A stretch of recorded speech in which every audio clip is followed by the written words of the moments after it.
vocês estão alegres por Jesus hoje? Amém! Segura bem forte mais uma vez o nome do Senhor.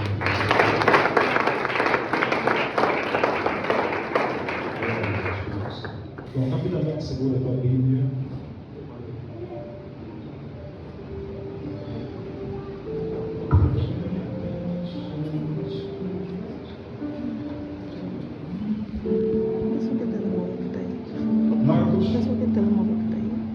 Evangelho do título Marcos, capítulos do número 6, versículo 45 ao 51.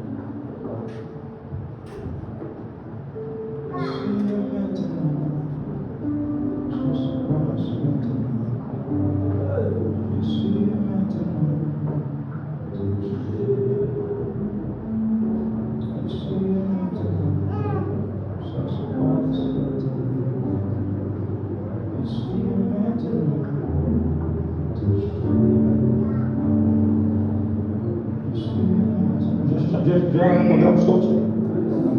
Aleluia. Vamos então à leitura. Marcos, capítulo número 6,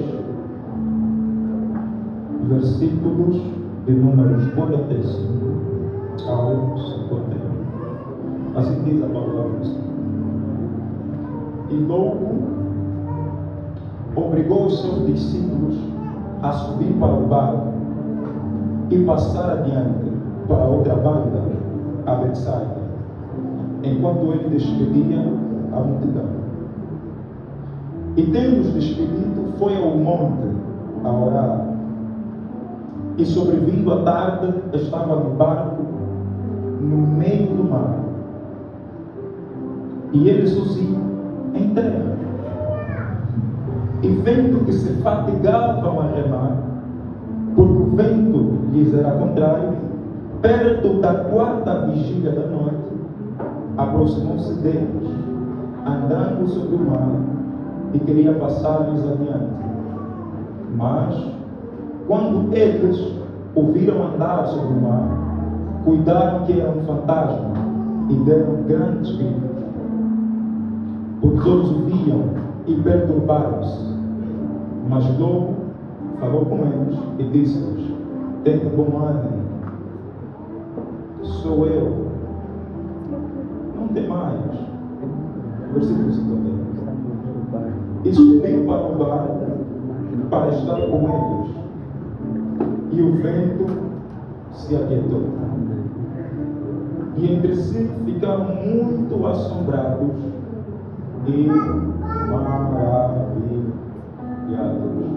Palavra da salvação. Amém. Sei que já oramos, permita-me orar um pouco mais para que o Senhor me ajude. Vamos orar. Curva a sua cabeça, feche as tuas pálpebras e fale ao Senhor para que ajude o pregador nessa manhã, a fim de que ministre com sabedoria, ousadia, intrepidez, humildade, simplicidade, profundidade, segurança nas Escrituras. Então, nessa manhã te convido, seja meu intercessor por alguns minutos. Ajuda-me, fala um pouco.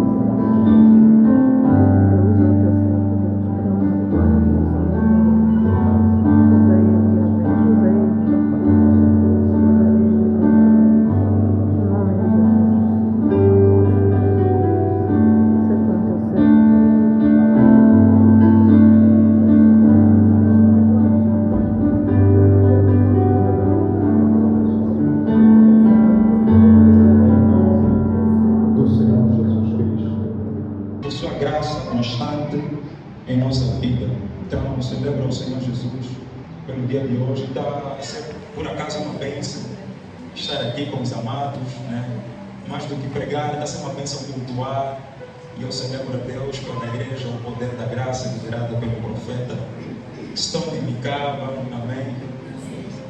Um great man of God, um grande homem de Deus, um exímio profeta. Tenho por grande estima, muito amor. E que o Senhor seja louvado por sua vida. Grato por seu companheirismo, sua amizade, né, por nos confiar. Né? Os mais velhos dizem que a igreja é como uma mulher, não se pode dar a qualquer homem para com ela caminhar. Então, se estamos aqui é porque existe algum grau de confiança para que pudéssemos aqui estar e administrar com todo cuidado, todo respeito toda a honra, toda a reverência ao Senhor. Aleluia. Amém. Glórias ao Senhor. E também desde já manifestar a minha profunda gratidão por Mami Caba, como está sempre a trabalhar. Gratidão, meu irmão. Gratidão, Deus abençoe. Aos demais homens de Deus que aqui estão, né? O profeta Jacinta, o pastor Mardoqueu, os demais homens de Deus que aqui estão, muito obrigado, né, por vossa presença aqui, para podermos também cultuar o Senhor e partilharmos alguma palavra da parte de Deus. Desejo também poder reconhecer que não estou caminhando sozinho, enquanto líder do projeto Encontros de Oração e Salvação, que é uma plataforma independente, faço-me acompanhando de alguns membros que são parte do corpo da liderança do projeto. Eu estou aqui com o missionário mais Asmar Alexandre, por favor, coloque-se em pé.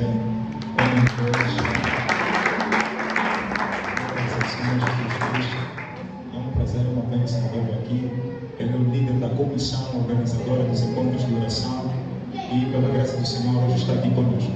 Não obstante isso, também está aqui a nossa irmã Becas Almeida, que é a secretária da comissão organizadora dos encontros de oração.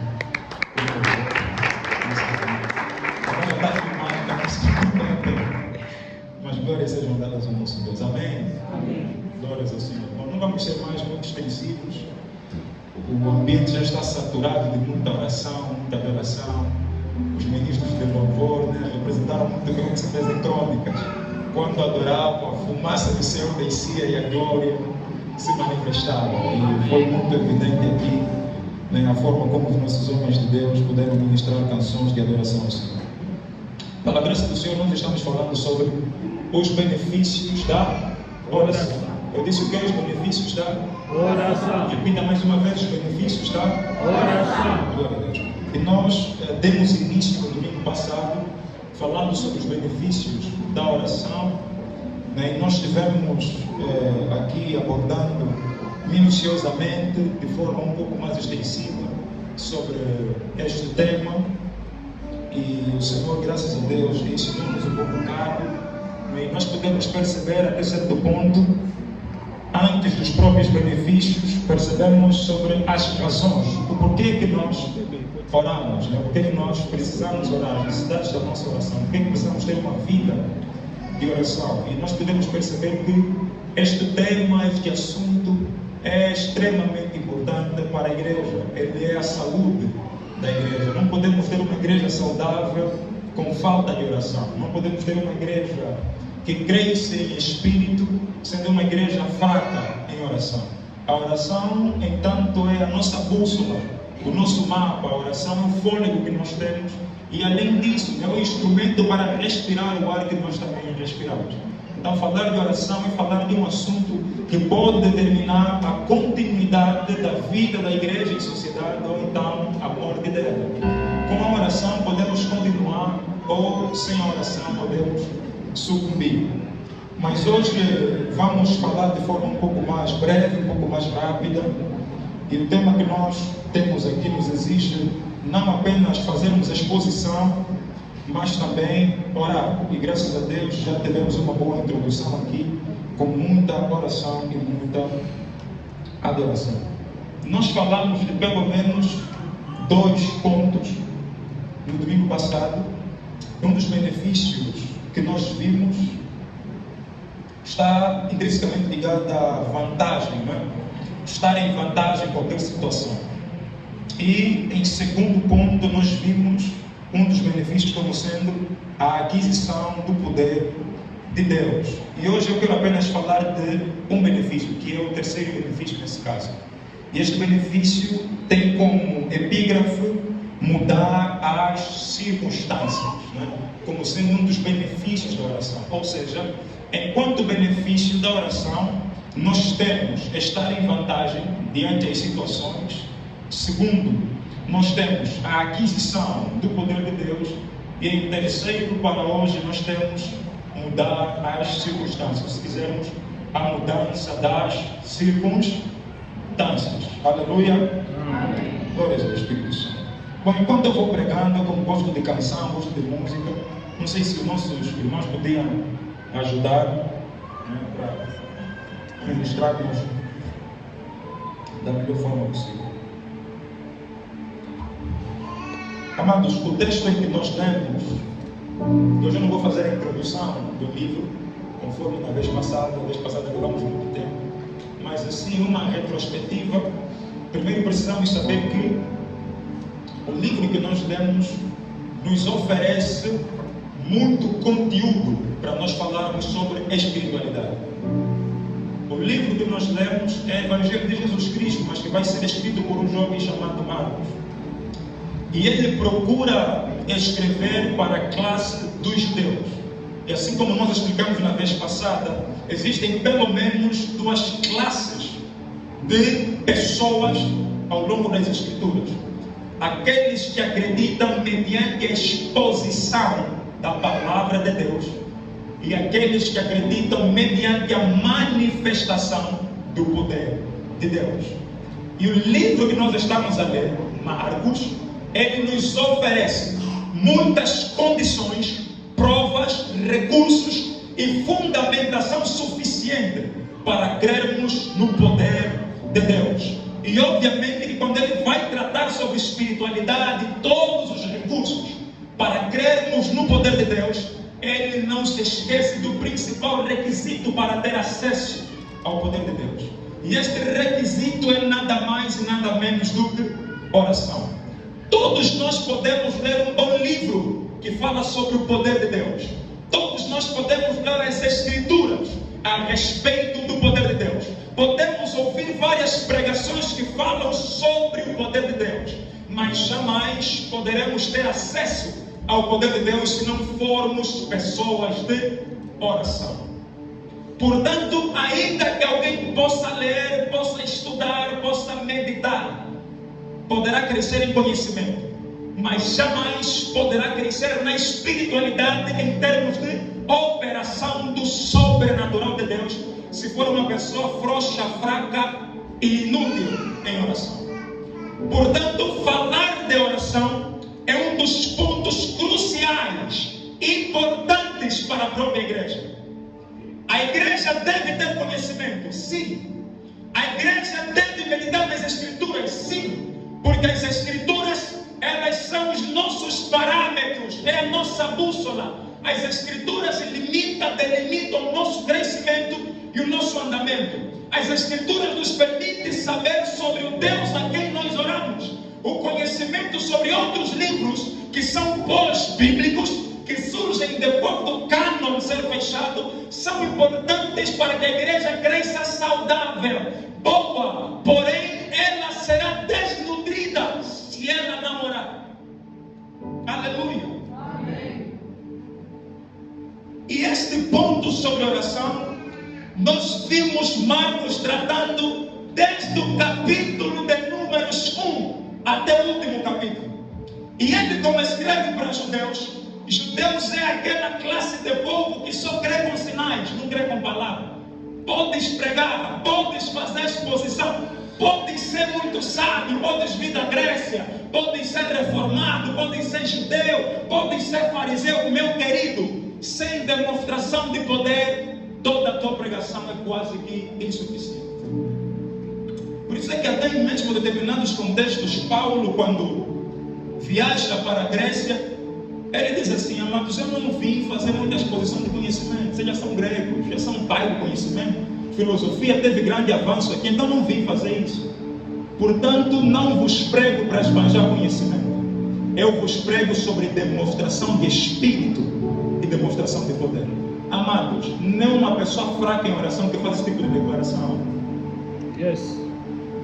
Você não pode se aventurar a declarar uma coisa como essa, que eu não vim a vocês com sutileza, muita oratória, muita retórica, muita palavra bonita do dicionário, que quando prego não tem que ir na internet para traduzir o que eu estou dizendo. Não vim com isso, meu querido.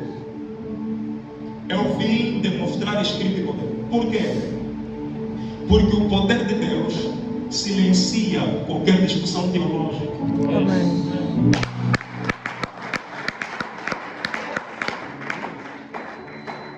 Você pode viver aqui discutir infralapsarianismo, supralapsarianismo, se os dons continuam ou não. Meu querido, diante da demonstração do poder de Deus, todos os argumentos tornam-se inválidos, inúteis. Amém? Ainda que você traga provas bíblicas, a evidência da operação não te permite ter argumentos suficientes para refutar algo que está a acontecer. Mas, amados, para chegar nesse nível é impossível se você for uma pessoa fraca em oração, em que a tua oração é só: Pai, eu entrego essa comida, abençoa os pobres que não têm o que comer, dá providência em nome de Jesus, amém. Pai, agora dormi, acordei, não é hábito, não é costume, mas a graça do Senhor, amém. Pai, obrigado pelo dia, o Senhor me protegeu, me livrou de todos os males, não me roubaram, não me assaltaram, amém. E você se considera como uma pessoa altamente espiritual, uma pessoa como se tivesse vida de oração. Só que quando você vem ler as Escrituras, você percebe que ter vida de oração não é isso. Uma coisa é você orar, outra coisa é você ter vida de oração. E nós aqui percebemos claramente. Marcos, capítulo 6, versículos 45. Em um contexto em que Jesus estava pregando e ensinando o Evangelho para muitas almas, dentre as quais os seus discípulos, os seus apóstolos, os 12 apóstolos, e como também estava lá uma multidão enorme. E Jesus tensionava sair desta localidade para Betsaida, mas para ir a Betsaida é necessário ele passar pelo mar, ele tem que atravessar. E tem que passar pelas águas que, obviamente, não são rasas, são águas profundas. E Jesus anuncia aos apóstolos: olha, nós precisamos ir para Betsaida, portanto vocês avancem e eu vos encontro. Só que neste percurso de saída de um lugar para o outro, Jesus decide subir ao monte para orar antes de se deslocar, ao passo que os apóstolos decidem se deslocar sem antes orar. E aqui nós falamos no domingo passado sobre decisões. E uma coisa que nós começamos já a aprender aqui com Jesus Cristo é que ele não se movimenta de um lugar para o outro sem antes consultar a Deus. E todas as vezes que Jesus se movimenta de um lugar para o outro, antes ele tem um percurso intenso de oração, para que quando ele chegar não encare uma surpresa, mas que ele seja uma surpresa. E os apóstolos saem daquele lugar e começam a remar. Só que Jesus ainda em terra, não sei se Jesus tinha uma visão de águia, percebe que eles já estão lá no meio das águas. E as ondas se levantam, a tempestade surge, e eles começam a se fatigar de tanto remar. E eles remam e percebem que estão a ficar esgotados. E como a intenção de Jesus também não é ficar cansado, Jesus opta por começar a caminhar por cima das águas, o que já começa a escandalizar. Jesus começa a caminhar por cima das águas e percebe que eles estão naufragando, então ele tenciona passar além. Só que passando além, os apóstolos ficam indagados e preocupados, achando que estão a ver um fantasma, mas que na realidade não era um fantasma, era a pessoa de Jesus Cristo. Amados, oh Jesus, deixa eu tirar os óculos.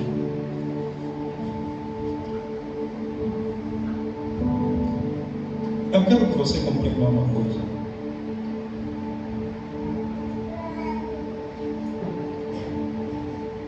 Nesse texto, você começa a perceber a diferença do comportamento de Jesus e dos apóstolos. Para uns, ao entrar num novo estágio da sua vida, eles esforçam-se tanto pela expectativa que têm em chegar a outro lugar, mas esse esforço nunca é um esforço que resulta de uma vida integral no Senhor, para que se diminua o esforço e se maximize os ganhos.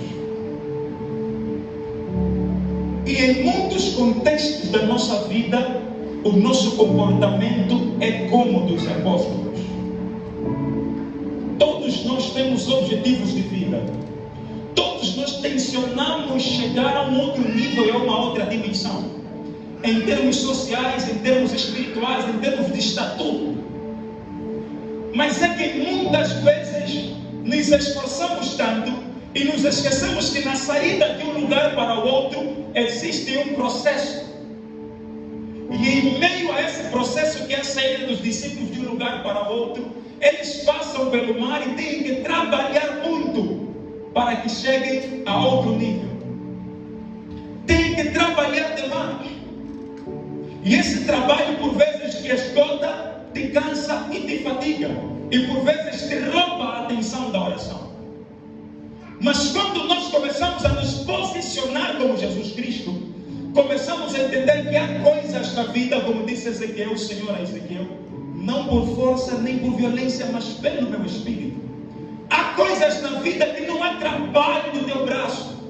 Há coisas na vida que não é trabalho intelectual. Há coisas na vida que, por mais habilidade e conhecimento que você tenha, não é o teu exercício pessoal, é a tua intervenção espiritual. E você consegue perceber isso na diferença, ainda não terminamos de fazer a exposição do texto, na diferença do comportamento entre Jesus e os apóstolos. Quando Jesus sai do lugar onde está para Betsaida, ele já vem caminhando no sobrenatural, mas isso resulta de um período intenso que ele investiu em oração.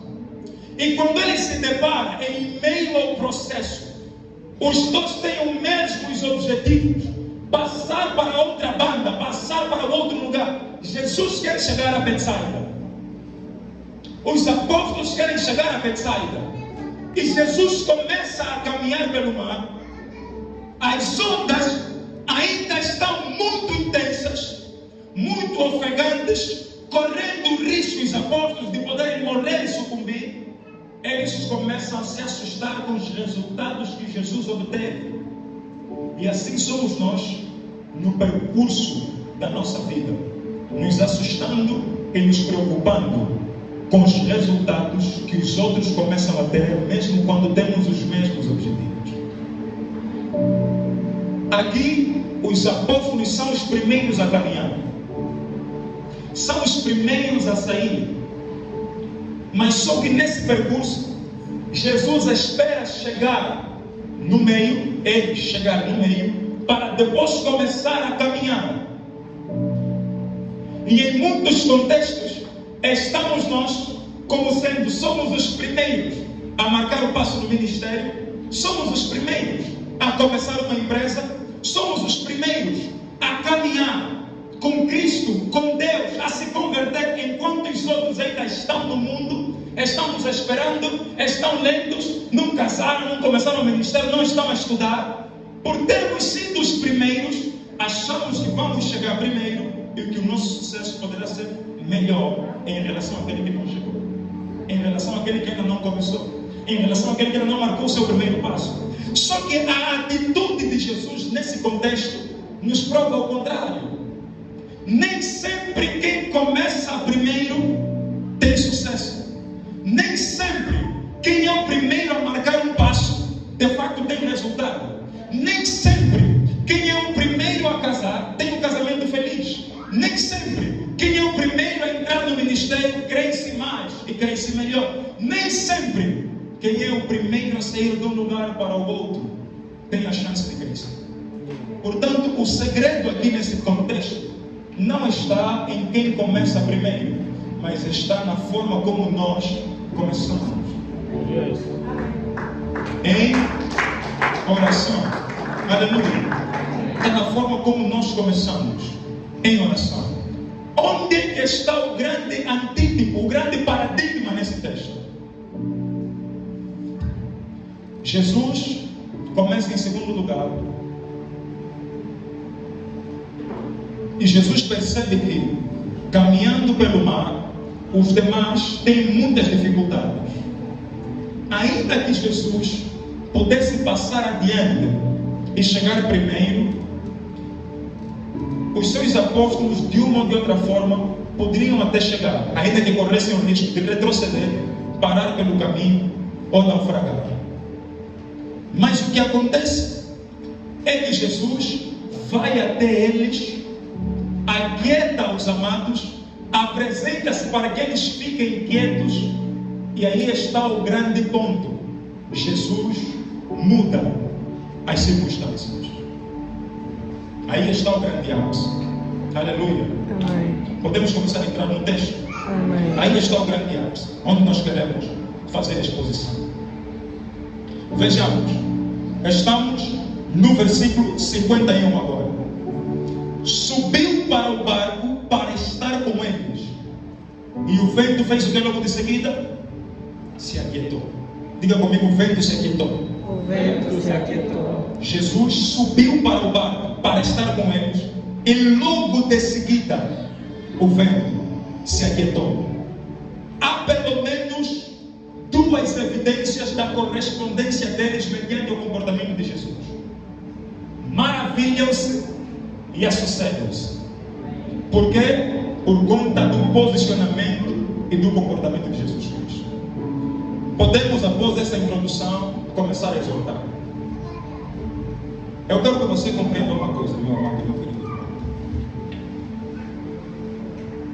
Todos aqueles que começam qualquer coisa, qualquer projeto, qualquer iniciativa em suas vidas, tendo como ponto de partida a oração, não estão isentos de turbulências, não estão isentos de dificuldades, não estão isentos de problemas. Do mesmo modo como Jesus começou com oração, não esteve isento da tempestade e nem das águas turbulentas. O que vai diferenciar Jesus dos apóstolos é simples e exclusivamente a capacidade de poder mudar as circunstâncias pelo modo como ele começou. Yes. Aleluia. A forma como você dá início à tua vida vai determinar o modelo como você vai terminar os teus projetos. Vai determinar o modelo do sucesso que você vai obter após Deus te permitir chegar no teu destino.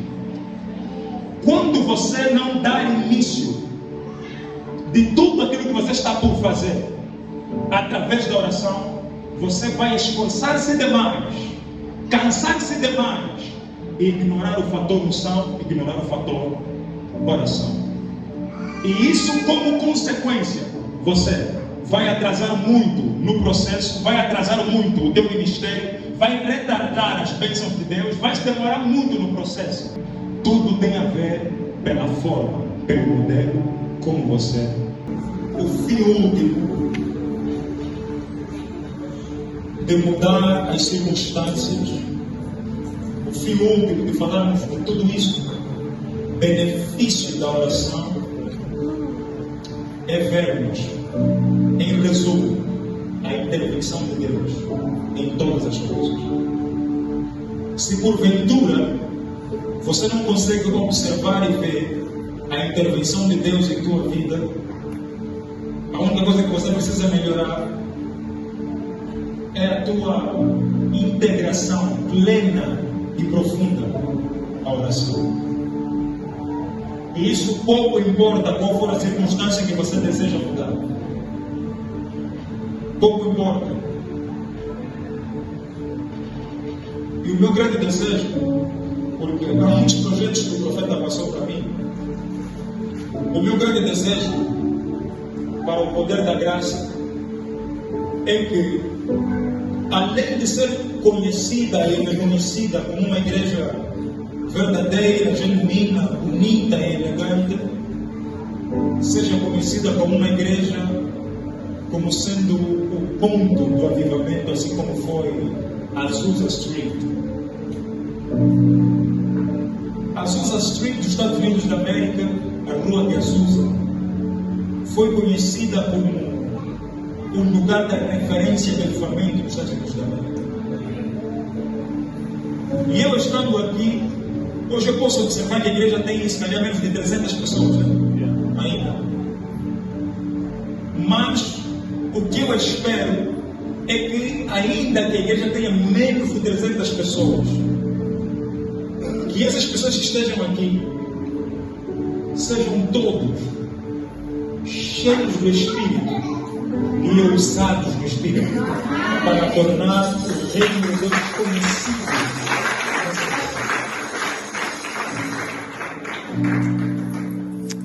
Que as pessoas não venham só aqui porque tem profecia.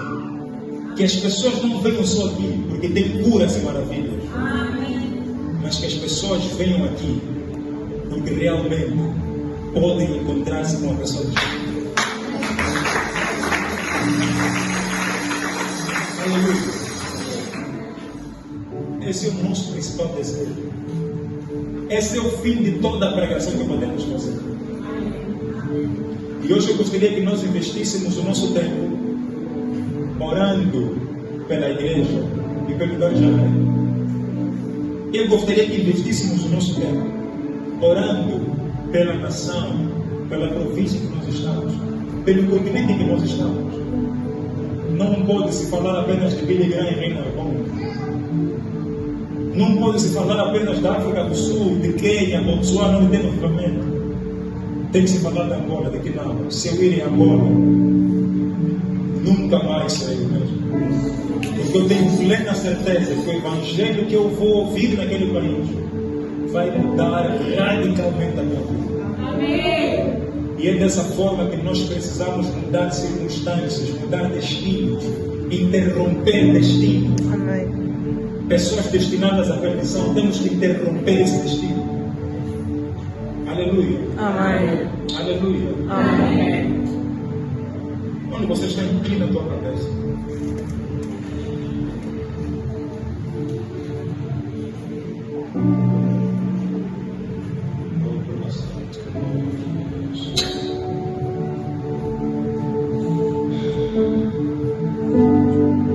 Eu quero que você reflita na ordem.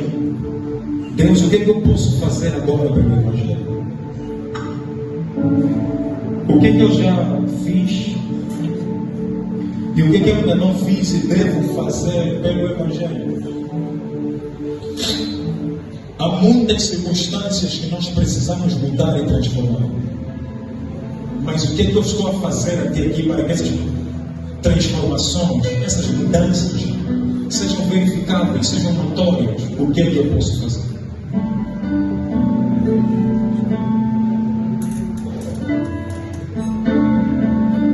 Eu quero que você ore nessa hora.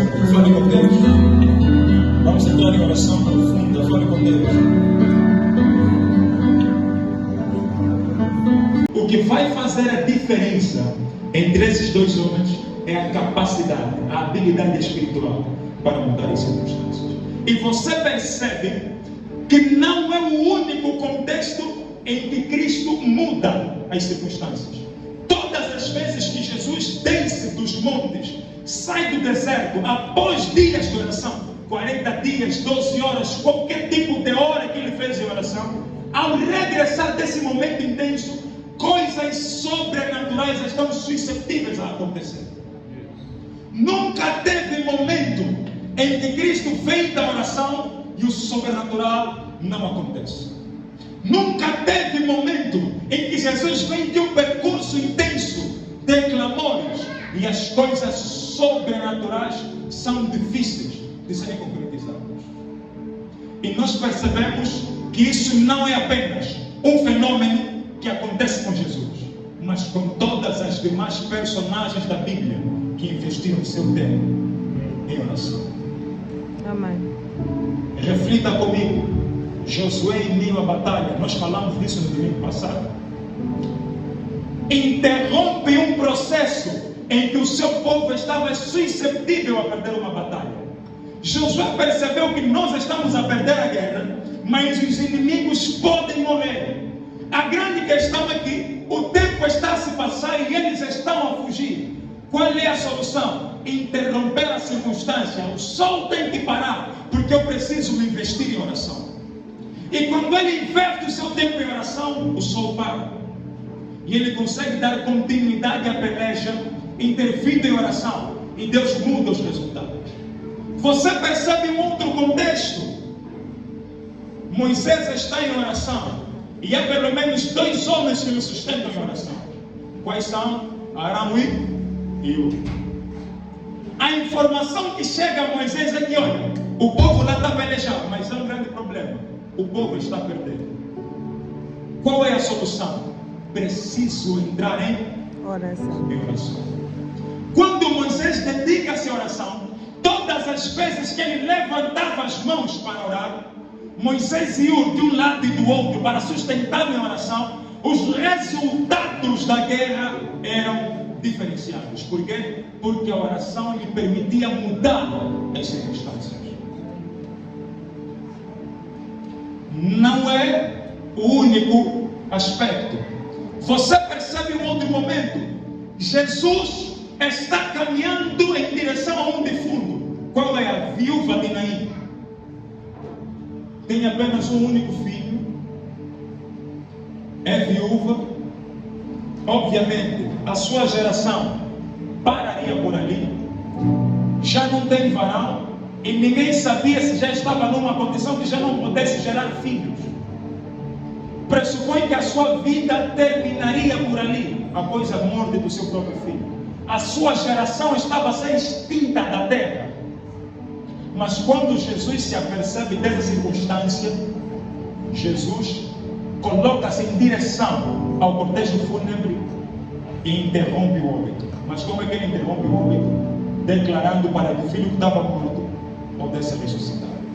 Nós aqui estamos a perceber que todos esses homens que dedicaram-se a um momento de mudança de circunstâncias eram homens devotos à oração. Se você não dedicar-se à oração, você vai ser um tipo de pessoa que se é deixado mudar pelas circunstâncias, e não um tipo de pessoa que muda as circunstâncias. E você deve perceber que o fato de você orar muito, jejuar muito, meditar muito, nunca vai te isentar de momentos difíceis. E nos momentos difíceis, ou você vai ser aquele que vai remar demais e se cansar, lutar com as tuas próprias forças, tuas habilidades, teus recursos, ou você vai ser como Jesus, caminhar e não se preocupar com as turbulências. Por quê? Porque você é aquele que muda as circunstâncias. Quando nós somos pessoas inclinadas à oração, à busca do Senhor, à busca de clareza, nós não nos deixamos levar pelas circunstâncias. As circunstâncias deixam de nos intimidar. Por quê? Porque nós sabemos em quem nós estamos plantados. Aleluia. Amém. Quando você tem a consciência de em quem você está plantado, em quem você está afirmado, todas as circunstâncias que se apresentarem a você nunca vão poder abalar a tua fé. Mas pelo contrário, a tua fé vai mudar as circunstâncias. E isso, como consequência, vai promover fé no coração dos homens. Amém. Aleluia. Amém. Deixa eu te dar um exemplo. Há um contexto em que Jesus apresenta-se para os apóstolos e diz assim para Pedro: nesta noite, Satanás pediu a tua alma, a vossa alma, para ser peneirada. Jesus intervém em oração, porque ele é onisciente, primeira coisa. E Jesus sabe que nem todas as tentações estamos preparados para passar.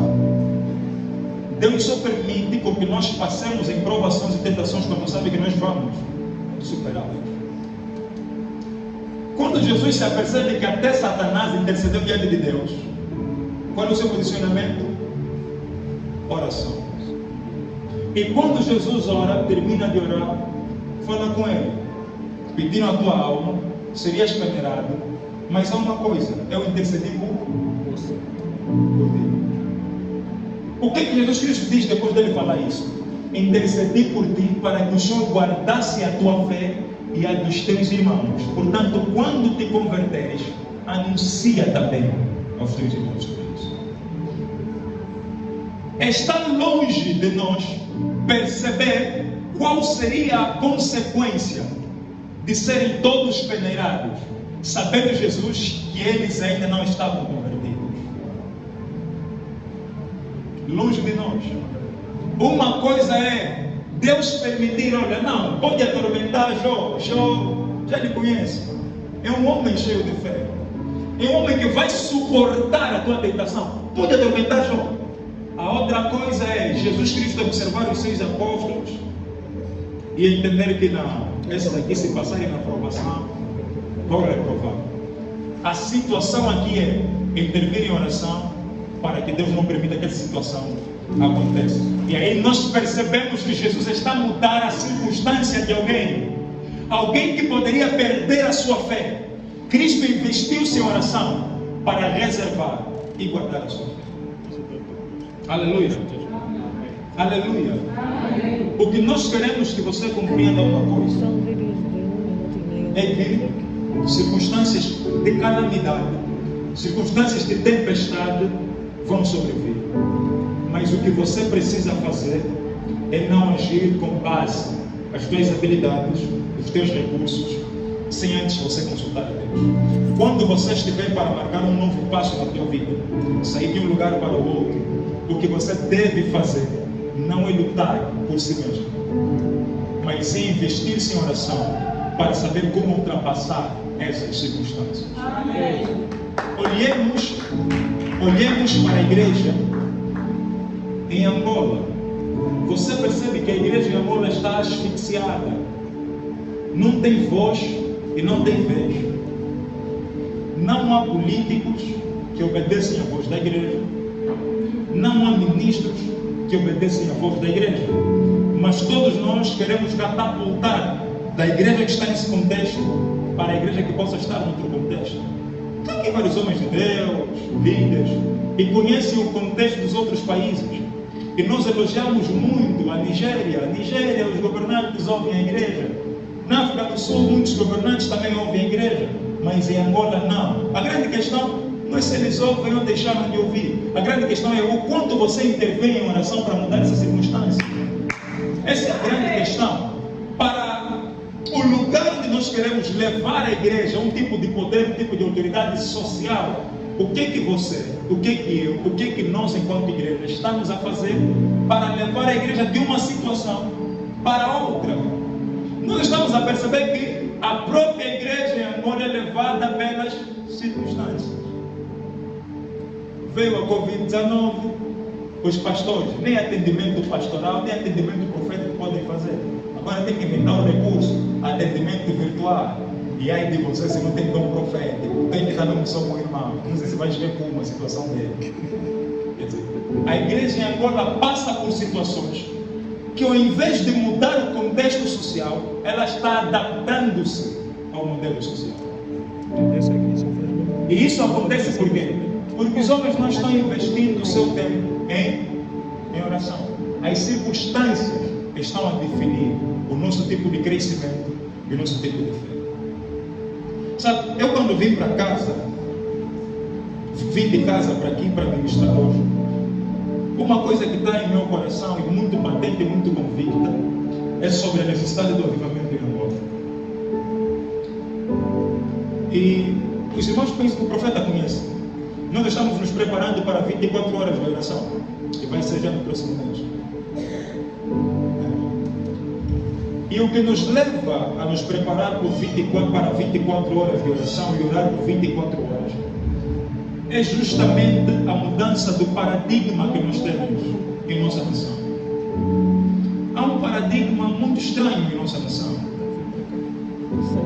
Hoje, os homens de Deus em nossa nação têm mais escândalos do que os próprios políticos.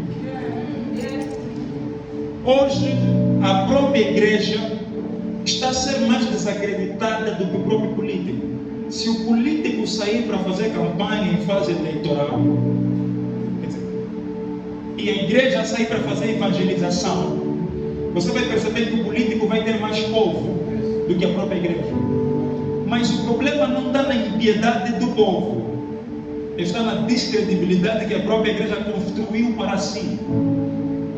Portanto, quando nós estamos a refletir e repensar sobre a necessidade de sermos avivados, o primeiro ponto de partida para o avivamento não é o mundo, é a igreja. O avivamento vai sempre começar no altar, para depois sair do altar e escorrer as ruas.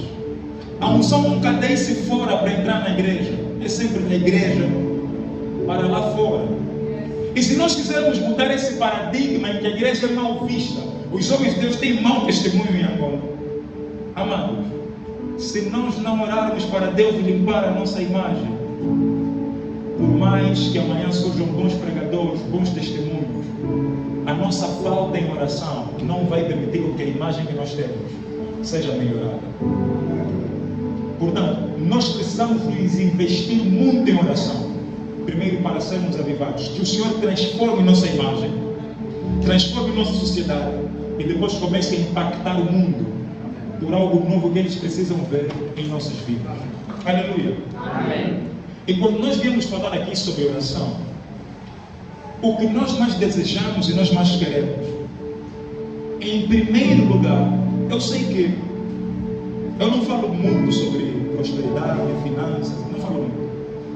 E eu sei que muitos de nós, quando ouvimos os benefícios da oração, a primeira coisa que vem em nossa consciência, em nossa mente, é: acho que eu vou orar e a minha vida vai ter um boom, né? Vou entrar na AGD, vou entrar na Sonangol, vou casar. Quando repensamos sobre os benefícios da oração, por vezes ligamos os benefícios nessa área e nesse aspecto. Mas vê uma coisa: de todos aqueles que foram homens de oração nas Escrituras, o principal benefício da oração não esteve ligado à sua vida financeira, nem ao seu estatuto social, mas esteve ligada ao resultado do impacto da palavra de Deus em sociedade. Será que alguém está me entendendo? Amém. O principal, a oração pode trazer benefícios para mudar todos os problemas que você está vivendo. Está te amarrado, pode mudar tudo isso. Mas só que o principal foco do benefício da oração é trazer impacto na vida do povo, para que o povo seja redimido, seja salvo. Aleluia. Amém. E eu creio que nós hoje vamos orar muito para que o Senhor abra muitas portas em nossa vida. Mas o que eu mais desejo sobre oração para os irmãos aqui hoje, para a igreja, o poder da graça aqui hoje, não é apenas os resultados para a tua vida social, para você próprio, mas é que você em si seja um resultado, seja uma resposta para a sociedade. Porque estamos em crise. Se o que mais nos preocupar for o status social dos homens de Deus, vamos ter uma geração, profeta Stone, em que o que se vê dos homens de Deus é patrão, condomínio, contas largas, grandes fatos, grandes roupas. Vamos ser pastores de Instagram e não pastores de alma, de fato. E quando nós olhamos para a igreja em Angola, é mais fácil começar a nos vir a imagem de que nós pastores atualmente estão exagerando. O pastor tem uma grande escolta. Pastor, não sei, na igreja ele é o mais milionário de todos, ele é o único rico, mas o vice-pastor, o diácono, o ancião, todos são pobres, mas ele é o único rico na igreja. E isso preocupa a igreja, preocupa a sociedade. Parece que alguns estão a enriquecer em detrimento do evangelho. Se eu estiver numa igreja em que o pastor é o único que está a crescer prosperamente, eu não estou a crescer prosperamente financeiramente, saio daquela igreja, porque não pode, alguma coisa está errada. Aleluia. Amém. Quando se pensa em igreja, as pessoas têm que olhar para a igreja e ter temor, a primeira coisa. Amém. Mas só que não vai ter temor quando a única coisa que vem da igreja é patrão, escolta, fato, viagem, carro, casa. E é tudo que se vê atualmente na igreja. Mas só que quando você retrocede em Atos dos Apóstolos, quando se pensava a igreja, até para perseguir a igreja, tinha-se problemas sérios. Porque você corria o risco de, se você perseguir a igreja, o próprio Jesus te aparecer. Yes. Porque a igreja estava a orar demais. Amém. Yes. Você percebe que a igreja é amedrontada, é ameaçada. Prendem Pedro, fica preso. Mas quando Pedro fica preso, a igreja se movimenta tanto em oração. Quando ele é ameaçado, a igreja se movimenta tanto em oração. E a primeira coisa do registro bíblico após tanta oração é que eles se reuniam para orar. Desceu o Espírito do Senhor e encheu todos eles de ousadia e de poder, e pregavam fortemente a palavra de Deus. Amém. Mas só que hoje, se pensarmos benefício da oração, vamos pensar em ter um bolso mais profundo. Benefício da oração, ter mais saúde. Benefício da oração para crescer rápido na vida, no empreendimento, tem que começar já por ano, faturar 1 bilhão, porque não estou a faturar. Só que se você pergunta para Estevão, Pedro, João, Tiago, André, Bartolomeu, Filipe, Judas, não Iscariotes, mas Judas Tadeu, você pergunta para esses homens qual é o principal benefício da oração, e vai te falar: ser cheio do poder de Deus. Amém. E conseguir ganhar uma alma após 5 minutos de pregação. Aleluia. Amém. Mesmo sendo homens atormentados pelas calamidades, mesmo sendo pessoas perseguidas mais do que nós, eu nunca li nas Escrituras, de Mateus até Apocalipse, alguém preocupado com seu crescimento social. É importante crescer socialmente para sustentar a igreja. Mas se você ler todos os registros da oração, Deus nos usa para fazer a tua obra, nos encha de poder. Vem Espírito Santo, envia-nos a nós, manda-nos para pregar. E qual era o principal benefício deles? Ousadia, poder, intrepidez, graça, unção, avivamento. Mas hoje nós dobramos os joelhos, queremos todos apenas ser conhecidos internacionalmente. Nada contra o Ministério Internacional, o poder da graça. Mas eu fico preocupado. Todos os ministérios agora são internacionais. Todos os ministérios são internacionais. Não, a bomba tem problema. E isso me preocupa, irmão. Quem vai no Descala de Jerusalém pregar? Todo mundo internacional. Yes. Quem vai no Chamuteba, Capeta, Camuleba? Eu estou falando disso porque nem sequer você conhece, mas existe. E você não se preocupa em saber sobre isso, porque não te diz respeito. Você só quer saber Dubai. Você conhece Dubai? Conhece? Suíça, conhece ou não conhece? Dinamarca, conhece ou não conhece? Escócia, conhece ou não conhece? Estados Unidos, conhece ou não conhece?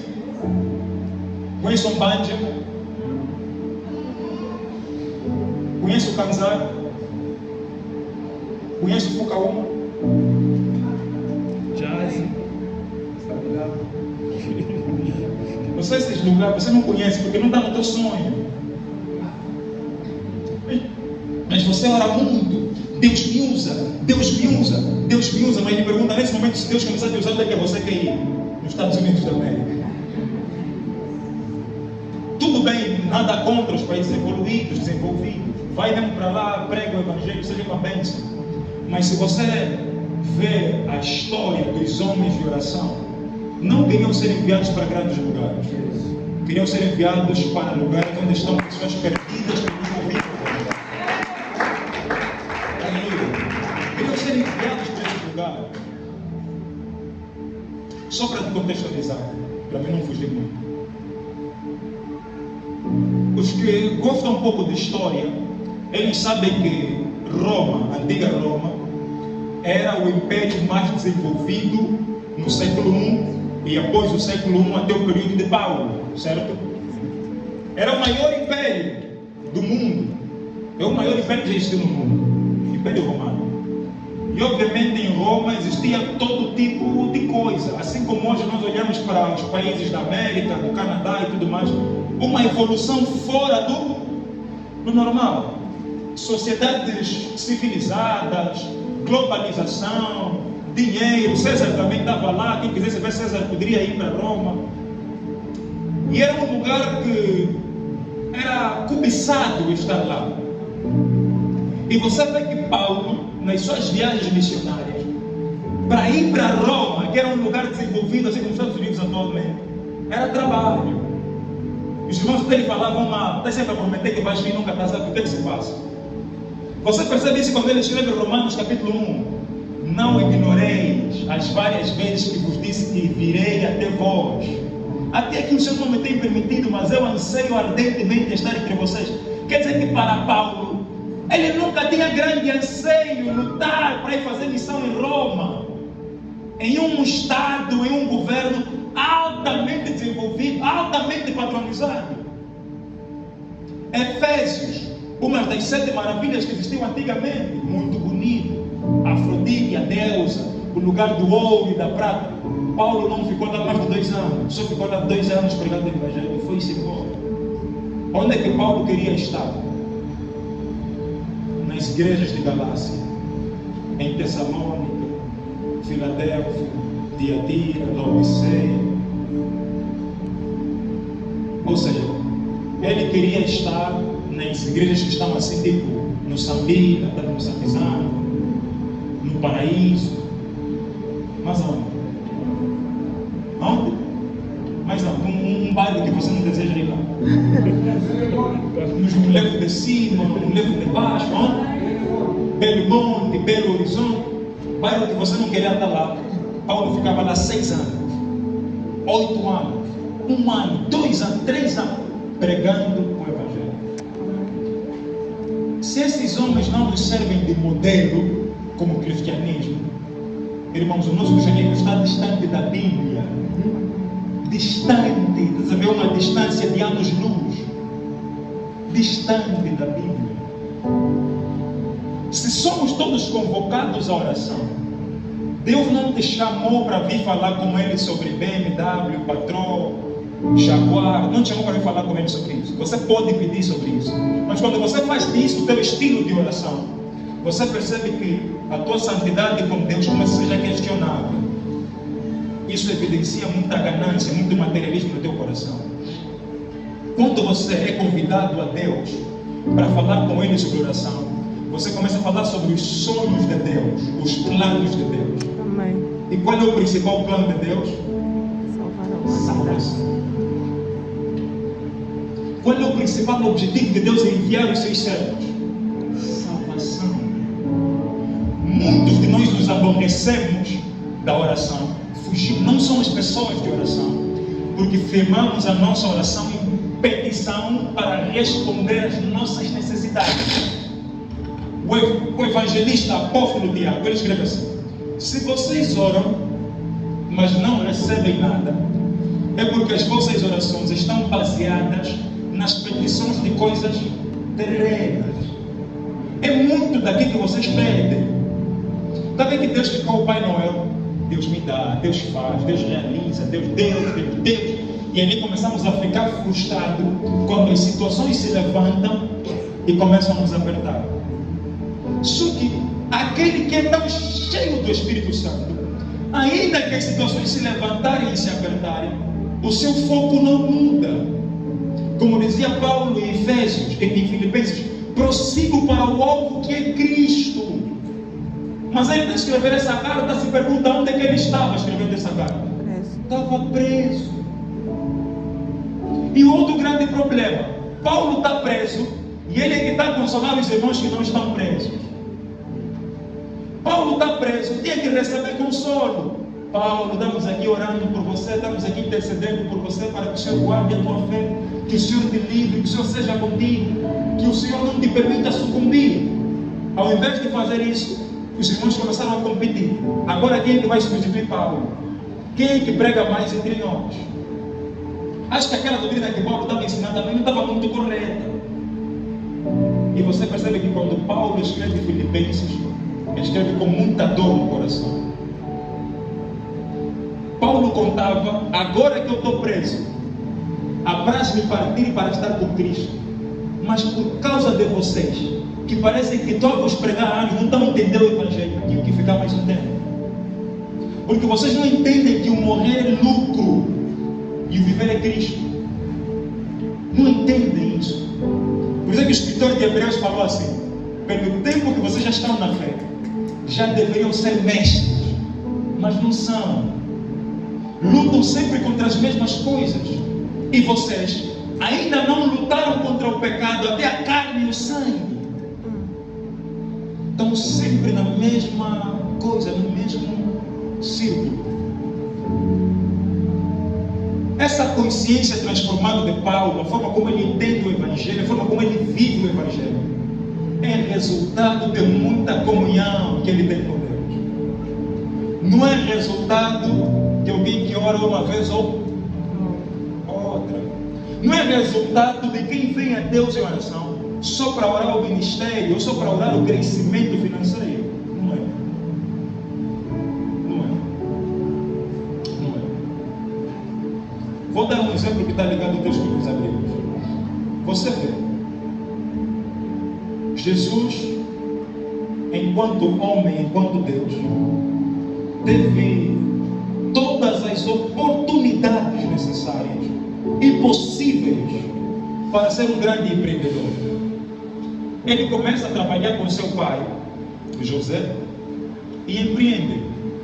Jesus era carpinteiro. No século I, até o século I, o trabalho de carpintaria não era um trabalho de pessoa pobre, sabem disso, né? Assim como hoje o trabalho de tecnologia, tipo Tesla, Elon Musk, não é coisa de pobre, mandar nave no espaço, não é coisa de pobre. Carpintaria naquela altura não era coisa de pobre, porque eles é que construíam os melhores sofás, as melhores camas, os melhores armários, as melhores estruturas imobiliárias. Não eram eles. E ele era conhecido por causa do seu pai José. Não é esse filho de José. Todo mundo falava filho de José. Por quê? Porque sabiam quem era José. Mas só que chegou uma fase que Jesus, ele percebe que, olha, Deus não me enviou na terra para ser empreendedor. Eu até posso ser empreendedor. É bom ser empreendedor. Mas Deus me enviou na terra com o objetivo de salvar as pessoas. Se for para ser empreendedor, que o meu empreendedorismo não sirva para me enriquecer ao ponto de ficar vaidoso, mas sirva para me enriquecer ao ponto de sustentar a obra de Deus. Yes. Mas ele, como percebe que se eu for empreendedor e for o Cristo, não vai combinar. Então vou mesmo só ser o Cristo. Então ele investe todas as suas viagens, todo o seu percurso, toda a sua vida pregando o Evangelho, para que as pessoas pudessem compreender o Evangelho. Alguém está entendendo o que eu estou falando? Amém. O Evangelho. Essa é a máxima preocupação de Jesus Cristo. Porque ele compreende aquilo que escreveu o Evangelho, o apóstolo João. O apóstolo João escreve em João, em 1 de João, capítulo 3, versículo 8. Para isso foi enviado o seu único filho, para desfazer as obras de quem? Desfazer as obras de quem? De Satanás. Irmão, eu sei que vocês leem Bíblia. Eu sei que vocês leem Bíblia. Para isso foi enviado o único Filho de Deus, para desfazer as obras do inimigo, de Satanás. Como é fazer isso? Desprendendo as almas do inferno, salvando. Toda essa vida que Jesus Cristo levou, ao subir aos céus, ele delega toda essa responsabilidade a todos nós que se chamamos profetas, apóstolos, evangelistas, homens ou mulheres de Deus. De Deus. É isso que ele faz. Mas quando você olha agora, atualmente, para os homens e para as mulheres de Deus, você percebe que há uma minoria, há um número muito ínfimo que dá realmente continuidade naquilo que Cristo Jesus esteve fazendo. E dentre esses muito poucos, ainda existem aqueles que, para eles, igreja cheia é sinônimo de almas salvas. Por isso é que eles não devotam o seu ensino nos fundamentos basilares da fé, pastor. Não devotam o seu ensino nisso. A igreja é banhada de programas. Essa é a semana do seminário financeiro. Aquela é a semana de missões, que quando vão ir lá não vão falar de missões, vão falar de finanças. Aquela é a semana profética, que quando vão ir lá, o profético nunca vê pecado, nunca vê alma que precisa ser salva. E aquela é a semana da cura, e a única coisa que cura é só tala. Parece que aquilo agora é quimbandaria ou centro de cura, só curam tala, não curam outra coisa, só tala. E a outra semana é a semana de mais alguma outra coisa, e você nunca vê. Semana dos fundamentos básicos da fé, semana de lágrimas por almas, semana de evangelismo e missões, e depois de pregar evangelismo e missões vão voltar. Mas são pessoas que têm 40 dias de jejum e oração, e você vê no 40 dias de jejum e oração, não tem 5 dias de clamor e súplica por restauração espiritual, mas tem 5 dias de destruir as obras de Satanás. E não sei se ela me explicou. É guerra, bate em panela, bate em bucharico, bate em um monte de tudo. Catan, tudo. E você percebe que, não, sério, estamos a falar em crítico, irmão. E você percebe que há muitos problemas na igreja. Não estamos a orar bem, estamos a orar mal. Não estamos a ensinar bem, estamos a ensinar mal. Isso é preocupante. Aleluia. Isso é preocupante. Para nós mudarmos essa situação constrangedora que Angola vive, amados, podemos desenhar um monte de estratégias e projetos, podemos criar guiação social, podemos chamar os grandes homens e servos de Deus que esse mundo conhece. Não vão poder mudar a situação da igreja em Angola se a própria igreja que está em Angola não for uma igreja que ora buscando súplica para o avivamento de Deus. Amém. O último texto que eu vou te recitar, e vamos partir daqui a pouco ao oração. Hebreus capítulo número 5, versículo 7. Eu gosto desse texto. Pega a tua Bíblia, abre. Hebreus capítulo 5, versículo 7. Esse texto, esse é um texto muito interessante. Já encontraram? Hebreus 5, 7. No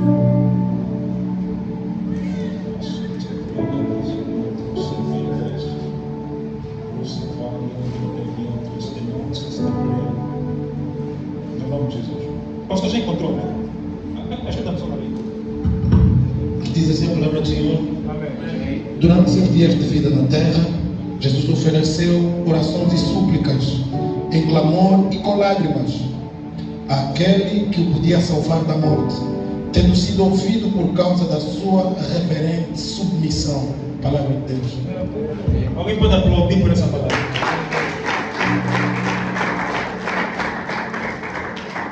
Meu Deus. Vou ficar aqui para todo mundo viver bem. Esse é o único texto na Bíblia que retrata sobre a vida de oração de Jesus. De forma resumida. Nos outros textos nós vimos as orações de Jesus. Mas um texto que resume a vida de Jesus em oração, Hebreus capítulo 5, versículo 7. Que está dizendo que nos seus dias de vida na terra, ou seja, enquanto ele estava na terra, investiu todo o seu tempo em súplicas, em alta voz e com lágrimas. É que nós, profetas, estamos muito ressequidos. Nossa oração já não tem lágrimas. Nossa oração já não tem súplica. Nós agora oramos como se estivéssemos a mandar Deus. Deus faz, Deus opera, Deus eu declaro. O Senhor tem que fazer. É hoje e agora. Mas você percebe que Jesus, mesmo sendo Deus, ia a Deus em oração, em súplicas, em alta voz e com lágrimas, com reverência, sobre o que é que ele orava, para que não fosse a sua vontade a ser feita, para que ele não desistisse da morte na cruz do Calvário, a fim de que todos nós que estamos aqui hoje viéssemos a ser salvos. Se nós estamos a ensinar que a oração muda as circunstâncias, coisa que eu quero que marque o teu coração é que a principal circunstância que tem que ser mudada é o destino de uma alma que está caminhando para o inferno. Essa é a primeira circunstância que tem que ser mudada.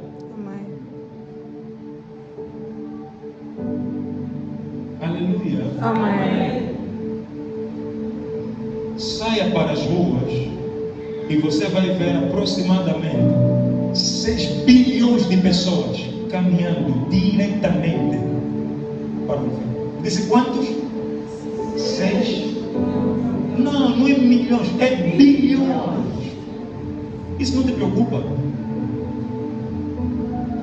6 bilhões de pessoas caminhando no inferno. E você está a entrar em oração lacrimejando, porque tudo que você quer é visto para ir para Lisboa. Você está a entrar em oração lacrimejando, porque tudo que você quer é que Deus te dê dom profético.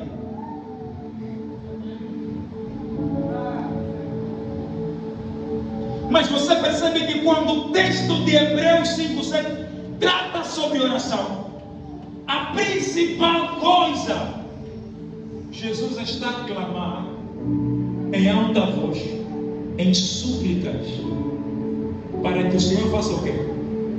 O livre da sua própria vontade. A vontade de desistir na cruz. E nós vimos isso em Lucas, tanto como em Mateus. E Lucas retrata muito bem disso, coisa que Lucas 19 retrata muito bem sobre isso. Jesus em Getsemane, enquanto orava, desciam coágulos de sangue da sua cabeça. Cristo entrou em êxtase, porque ele percebeu o tamanho sacrilégio que ele ia passar. E sobretudo, antevindo a nossa própria oração. É como se eu estou a morrer por pessoas que nunca vão ter uma vida devota para mim. É muita misericórdia, pastor Manuel. Profeta. É muita misericórdia. Cristo estava convicto: eu vou subir para a cruz do Calvário, vão me crucificar, vão me pregar, mas eu estou a morrer por pessoas que nem sequer vão ter vida de oração por outras pessoas, não vão evangelizar, vão dormir até 10 horas, mas sabe que tem que pregar o evangelho, não vão deitar lágrimas por ninguém, porque para eles se converteram em Jesus, foram salvos, a história acabou. A vida dos outros não tem nada a ver comigo, cada um aqui está lutando a sua guerra. E ali nos esquecemos que somos igreja. Igreja não é você sozinho, igreja somos todos nós. E se você esquece alguém, quer dizer que a tua relação com Deus tem que ser questionável. Não me lembro de ter lido nas Escrituras, ou ter vivido experiências com Deus em oração, em que depois de um percurso muito intenso, Deus não me tenha feito pelo menos refletir do quanto eu preciso me dedicar ainda mais na sua obra, não só para pregar, mas para orar.